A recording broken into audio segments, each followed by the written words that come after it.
എന്താ സാർ ഇന്നൊരു മൂഡിലല്ലോ? പരസ്പരമുള്ള ഷെയറിങ്, അതാണല്ലോ കുടുംബ ജീവിതം എന്ന് പറയുന്നത്.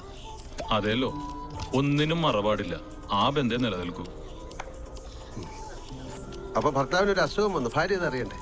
എന്ന് ചോദിച്ചാ പുറത്തു പറയാൻ കൊള്ളാവുന്ന രോഗമാണെങ്കിൽ തീർച്ചയായിട്ടും പറയണം. അവരെല്ലാം ആദ്യം അറിയണ്ട സാറേ. എക്സാക്ട്ലി. പക്ഷെ ഒന്നുണ്ട് സാറേ, ഈ ഭാര്യ ധൈര്യമുള്ള കൂട്ടത്തിലായിരിക്കണം. ഇപ്പൊ എന്റെ കെട്ടിയുള്ള കാര്യമാണെങ്കിൽ കേൾക്കേണ്ട താമസം ചങ്കിരിടിച്ച് കരച്ചിൽ തുടങ്ങും. വലിയ വിദ്യാഭ്യാസമൊന്നുമില്ല, നാട്ടും പുറത്തുകാരിയ. ഇത് ഹൈലി എഡ്യൂക്കേറ്റഡ് ആയിട്ടുള്ള ആളാ. അവൾ അങ്ങനെ പെട്ടെന്ന് കൊളാപ്സ് ആവുന്നില്ല. അതിപ്പോ പറയാൻ പറ്റില്ല, സ്ത്രീകളാവുമ്പോ. എന്ത് ഇടോ, അവർക്കാണ്ടോ നമ്മളെക്കാൾ കൂടുതൽ മെന്റൽ സ്ട്രെങ്ത്? ഇതിപ്പോ ആരുടെ കാര്യം പറയണത്? അലക്സി സാറിനെന്ത് പറ്റി? അവന് ക്യാൻസറാ. അവനത് ഈസയോട് പറയാൻ പറ്റില്ല. അതിന് പുള്ളിക്ക് എന്തെങ്കിലും കാരണം ഉണ്ടാവും. അറിയിക്കേണ്ട സമയത്ത് അറിയിക്കാന്ന് വെച്ചിട്ടാവും. ഇതിനൊക്കെ എന്തോ നേരം നോക്കാനിടോ. നീ ഒന്നുകൂടെ ഒഴിക്കേ, എനിക്ക് അവിടെ വരെ ഒന്ന് പോകണം. 5 എണ്ണമായി. ഇപ്പൊ പോയി ആ പ്രശ്നത്തിൽ ഇടപെടണോ? പിന്നെ നീ പോവോ? ഡ്രിങ്ക് അടിച്ചോൺസാ.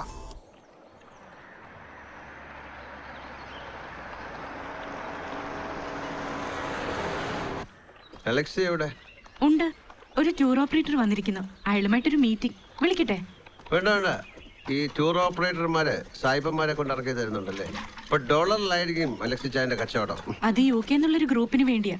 അവർക്ക് നമ്മുടെ ഫാമിൽ ഒരു 1 വീക്ക് സ്റ്റേ. ഈ ഓർഗാനിക് ഫാമിംഗ് എന്ന് പറഞ്ഞ് രാസവെള്ളം തട്ടുന്നുണ്ടവൻ. അച്ചായന സൂക്ഷിക്കണം. പോടാ, നല്ല ടൈറ്റ് ആണല്ലോ സാറ്. അങ്ങനെയല്ലേ വേണ്ട, ടൈറ്റ് ആയിരിക്കണ്ടേ. മീര, ഇടാ, നിന്റെ ധൈര്യമൊക്കെ എവിടെ പോയി?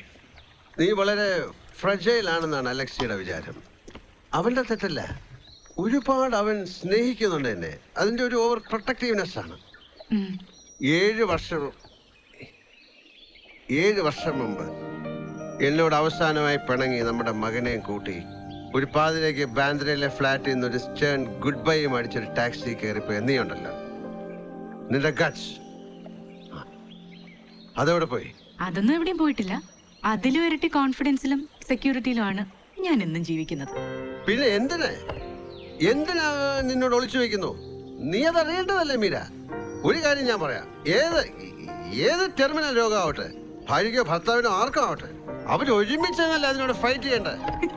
രഘു ഉച്ചയ്ക്ക് കള്ളടിച്ച് വന്നിരുന്ന് എന്ത് ഭ്രാന്തായി പറയുന്നത്? എന്തോന്ന് ടെർമിനൽ ഇൽനസ്? ഇതാരുടെ കാര്യാ? അലക്സിയുടെ. അവന് ക്യാൻസർ ആണ്, അത് നീ അറിയണ്ടേ? അലക്സിക്ക്? Yes, he told me. നിന്നോട് അവൻ പറഞ്ഞിട്ടില്ല, അവൻ അതും പറഞ്ഞു. നീ വേദനിക്കാതിരിക്കാൻ നുണ പറഞ്ഞു. സിറ്റുവേഷൻ കുഴപ്പിക്കാൻ പാർട്ടി നടത്തി. That's foolishness. മിടുക്കന്മാരായ ഡോക്ടർമാരും അഡ്വാൻസ് മെഡിസിൻസും ഉള്ള ഈ കാലത്ത് ഇങ്ങനെ ഒരുമാതിരി ഒളിച്ചുകളിയും മെലോ ഡ്രാമയൊന്നും ആവശ്യമില്ല. രഘു സ്വബോധത്തോടെയാണോ സംസാരിക്കുന്നത്? അതെ, അതിനെ ഇപ്പം മദ്യബോധം എന്നും വിളിക്കാൻ 2 പ്രയോഗത്തിലൊന്നാ. പിന്നെ അതെ, വേറൊരു കാര്യം, ഈ അമേരിക്കയിൽ പോയിട്ടുള്ള ട്രീറ്റ്മെന്റുകളൊക്കെ എന്തൊരു മണ്ടം പരിപാടിയാ. എന്ത് കാര്യത്തിന്?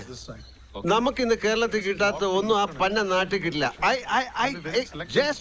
അമേരിക്ക പൊളിറ്റിക്കലി മലബന്ധത്തിന്റെ വായനാറ്റത്തിന്റെ മറ്റൊരു പേരാണ് അമേരിക്ക. ഒരു കോളത്തിലെ നാടാണത്. ഈ കൊളംബസിനെ വേണം പറയാൻ. കൊളംബ്. ആ അലക്സി വന്നല്ലോ. ഞാൻ ഇവളോട് അതങ്ങ് പറഞ്ഞു. നിന്റെ മുഖത്തുനിന്ന് കേൾക്കുമ്പോഴല്ലേ അവർക്ക് ടെൻഷൻ ആവും. ഞാൻ ഔട്ട് സൈഡർ അല്ലേ, എനിക്ക് പറയാമല്ലോ. നമുക്ക് അമേരിക്കയിലും പൂഞ്ഞാറ്റിലൊന്നും പോണ്ട. ഇവിടെ ഉണ്ടടാ, ഒരു പനി വന്നു പോകുന്ന നേരം കൊണ്ട് ഈ ഭേദമാക്കുന്നവര് ഈ കീമോതെറാപ്പി ചെയ്യുമ്പോൾ തലമുടി പോകുന്നേ ഉള്ളൂ. ഇവരുടെ കാര്യത്തിൽ അതും പേടിക്കണ്ട, ഓൾറെഡി മൊട്ടയല്ലേ. അലക്സി, നീ എന്നോട് നുണ പറഞ്ഞോ? ഞാൻ പറയാം. I can explain, Meera.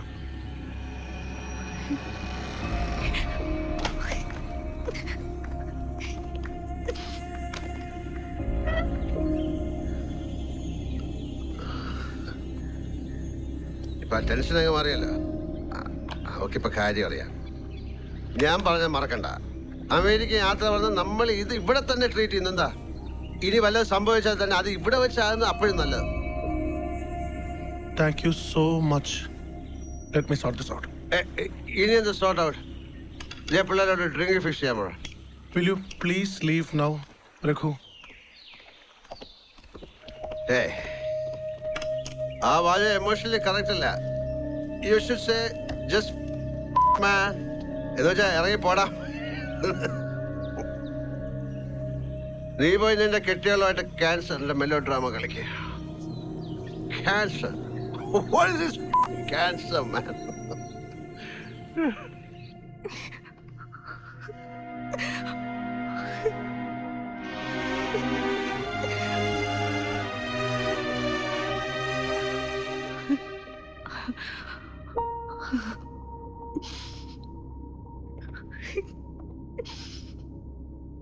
Me.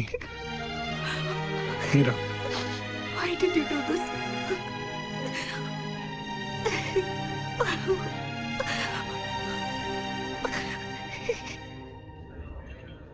ചിലപ്പോൾ ചില പ്രത്യേക സിറ്റുവേഷനിൽ നമുക്ക് വേണ്ടി മറ്റൊരാൾ സംസാരിക്കേണ്ടി വരും. അതേ ഞാൻ ചെയ്തോളൂ. ഇപ്പൊ ചിലപ്പോൾ എന്നോട് ദേഷ്യം തോന്നുന്നുണ്ടാവും. സാരമില്ല, മാറിക്കോളൂ. ഇനി മാറിയില്ലെങ്കിലും കുഴപ്പമൊന്നുമില്ല. എന്താ ജോൺ സാർ? ഇവിടെ നിന്ന് പോയതും അവിടെ പോയി സംസാരിച്ചതൊന്നും സാറല്ല, ഉള്ളി കിടക്കുന്ന കള്ളാന്ന് ഞാൻ പറയും. എന്ന് വെച്ചാൽ ഞാൻ ചുമ്മാ ഡ്രിങ്കിന്റെ പുറത്ത് ചെയ്താണെന്നോ? അതെ, അല്ലെങ്കിൽ സാർ അവിടെ പോവില്ല. അലക്സി സാറ് പറയാതെ വെച്ചത് വിളിച്ചും പറയൂല. സാറൊന്ന് ആലോചിക്കും. ആ ആലോചനയാണ് സ്മോളിന്റെ മേലെ ഇല്ലാണ്ടാവണേ. ജോൺ സാർ, നീ എന്താ ഇങ്ങനെ? ഒരു യോഗ്യത ഇല്ല സാർ സാറിനോടൊക്കെ ഇങ്ങനെ സംസാരിക്കാൻ. കസ്റ്റമേഴ്സ് ചോദിക്കുന്നത് ഒഴിച്ചു കൊടുക്കുക, കാശ് മേടിക്കുക, അത്രേ ഉള്ളൂ എന്റെ ജോലി. വലിയ റെസ്പെക്റ്റ് ആണ് സാർ, അതുകൊണ്ട് പറയാ. സാർ ഒരുപാട് കാലം ഇവിടേക്ക് ഉണ്ടാവണമെന്ന് ആഗ്രഹമുണ്ട്. സാർ ആ മേനോൻ സാറിനൊന്ന് നോക്കിയേ. 14 വർഷമായിട്ട് ഞാൻ കാണുന്നതാണ്. റിട്ടയർ ആയതിനു ശേഷം എന്നും വരും. 2 പെഗ്, അതിനപ്പുറത്തേക്കില്ല. ഒന്ന് നാക്ക് കുഴയുന്നതോ കാലിടുന്നതോ ഞാനിതുവരെ കണ്ടിട്ടില്ല. പുള്ളി കള്ളിനെ കുടിക്കുക, കള്ള് പുള്ളിയെ കുടിക്കുകയല്ല. സാറിന്റെ കാര്യം തിരിച്ചാ. ഒരു ബ്രേക്ക് എടുക്കുക സാറേ. നീ ഒരു ഡ്രിങ്ക് എടുത്തേ.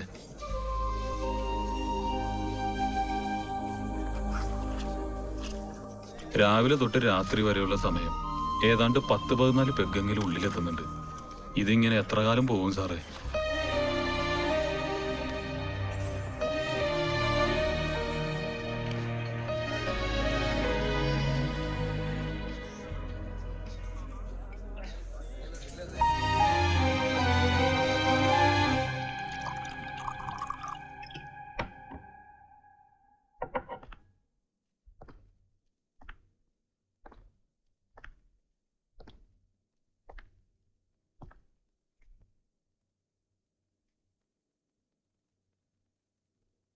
ഞാനൊരു അഡിക്റ്റ് ആണെന്ന്, ആൽക്കഹോളിക് ആണെന്ന് മാത്രം പറയരുത്. ഞാൻ ഒന്നിനും ടോട്ടൽ സറണ്ടർ ആവില്ല, ഒന്നിനും എന്നെ കീഴ്പ്പെടുത്താനാവില്ല. Nothing can control me either. I'm damn sure about that, Captain. Raghu, നീ അത് ജീവിച്ച് തെളിയിക്കേണ്ടിയിരിക്കുന്നു. ആർക്കും വേണ്ടിയല്ല, സ്വയം ബോധ്യപ്പെടാൻ. ആ പ്ലംബർ മണിയനോട് പറയും പോലെ എനിക്ക് രഘുവിനെ ഉപദേശിക്കാനാവില്ല, അത് ബോറാവും.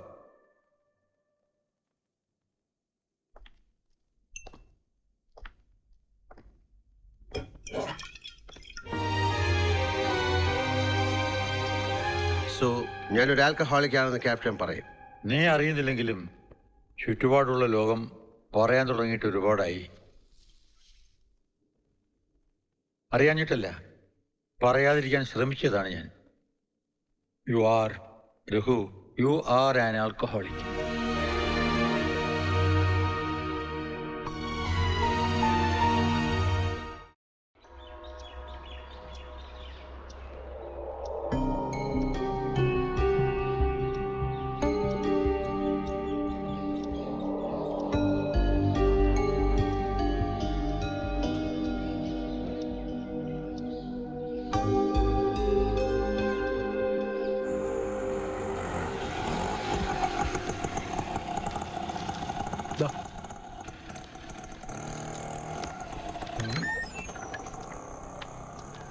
ഗുരുവേ, സമീർ, നൈജാമലി ആക്കും. ഇതാ വരുന്നു.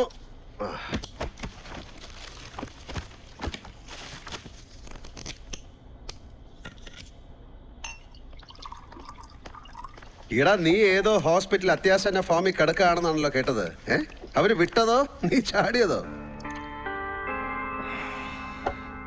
ശരീരത്തിലെ രക്തത്തിന്റെ അളവ് കൂടുമ്പോ ബോഡി അത് റിജക്ട് ചെയ്യും. അതാണ് ഈ ചോര ഛർദ്ദിക്കുക എന്നൊക്കെ പറഞ്ഞ. ആ അറിവ് കിട്ടിയപ്പോ ഡാ നിനക്ക് കഴിക്കാൻ പാടുണ്ടോ? ഈ ജന്മത്ത് നമ്മളടിക്കേണ്ട കോട്ട നമ്മൾ തന്നെ അടിച്ചു തീർക്കണ്ട ഗുരുവേ. പാമ്പേടിയായിട്ട് ഞാൻ ചാവൂ. നൈജാമലിയുടെ ജന്മവും രവിയുടെ മരണവും അതാ ഞാൻ. ഒരെണ്ണം എടുക്കട്ടെ? ഇപ്പൊ വേണ്ട, 4 വോട്ട്ക അകത്തുണ്ട്. എന്താടാ? ഏയ് ഒന്നുമില്ല രഘുവേട്ടാ, ഞാൻ ഒരു തീരുമാനം എടുത്തു. കവിത എഴുത്തുന്ന തന്തയില്ലായ്മ ഞാൻ അവസാനിപ്പിച്ചു. ഇനി സിനിമാ പാട്ട് എഴുത്തുന്ന ആഭിചാരം തുടങ്ങാൻ പോകുന്നു. തലയിൽ ഇത്തിരി ആൾതാമസമുള്ള 1-2 സംവിധാനങ്ങൾ ഓഫർ ചെയ്തിട്ടുണ്ട്. നമ്മുടെ ഈ ജില്ലയിൽ നിന്ന് മീരച്ച് ട്യൂൺ ചെയ്ത് അത് അതേപടി ഒരു ഡയറക്ടർ സിനിമയിലേക്ക് എടുത്തു. 10,000 രൂപയും തന്നു. ആലോചിച്ച് നോക്ക് രഘുവേട്ടാ, എടശ്ശേരിക്കും വയലോപ്പള്ളിക്കും ഇവിടെ എന്ത് കിട്ടിയിട്ടുണ്ട്? ഇത് 12 വരി AB തരത്തിന് 10,000 റുപ്യ. അതെങ്ങനെയാടാ? വ്യഭിചരിക്കാൻ കൊടുക്കുന്ന കാശ് ഭാര്യയ്ക്ക് വീട്ടു ചെലവിന് കൊടുക്കില്ലല്ലോ. ഇന്ന് രാവിലെയും കൂടെ ഒരെണ്ണം പെടച്ചിട്ട് മീരച്ചടെ കൊണ്ട് കൊടുത്തേ ഉള്ളൂ, ഇടി ട്യൂണെന്നും പറഞ്ഞിട്ട്. അവക്ക് അങ്ങനെ തന്നെ വേണം. മഴ കൊണ്ട് മാത്രം മുളയ്ക്കുന്ന വിത്തുകൾ ചിലതുണ്ട് മണ്ണിൻ മനസ്സിൽ. കൊള്ളാം. ഇനി നീ അങ്ങനെ കുറച്ചാലും ജീവിക്ക. ഏരെന്ന് നടന്ന് കുടിക്കണ്ടല്ലോ. നിന്നെ ഹോസ്പിറ്റലിൽ ഡിസ്ചാർജ് ചെയ്ത് തന്നെയാണോ? പിന്നെ എന്റെ ലിവർ ഫംഗ്ഷൻ ടെസ്റ്റിന്റെ റിപ്പോർട്ട് കണ്ടിട്ട് സലാം ഡോക്ടർ എന്താ പറഞ്ഞതെന്നറിയോ? എജ്ജാതി ലിവറാസ്റ്റാതെന്ന്. ഇന്ത്യയിൽ ഒരു ഡോക്ടറും ആ ഭാഷയെ സംസാരിക്കില്ല. അത് വിട്. എന്റെ രഘുവേട്ടാ, എവിടെ കിടന്ന് മരിക്കണമെന്ന് നമ്മളോട് ആരും പറഞ്ഞിട്ടുമില്ല, നമ്മൾ ആർക്കും വാക്കും കൊടുത്തിട്ടില്ല. എന്താടാ സമീറേ?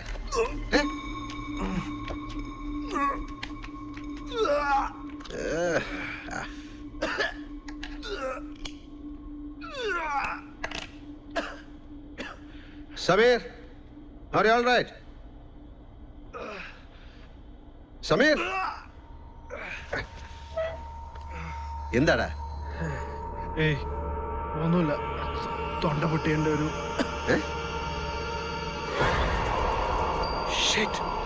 തൊണ്ട പൊട്ടി. ഇങ്ങോട്ടോ വാ.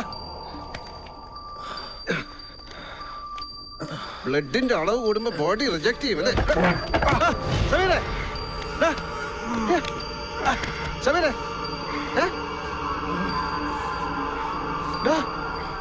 സമീറേ, ഉമ്മാ, സമീറേ.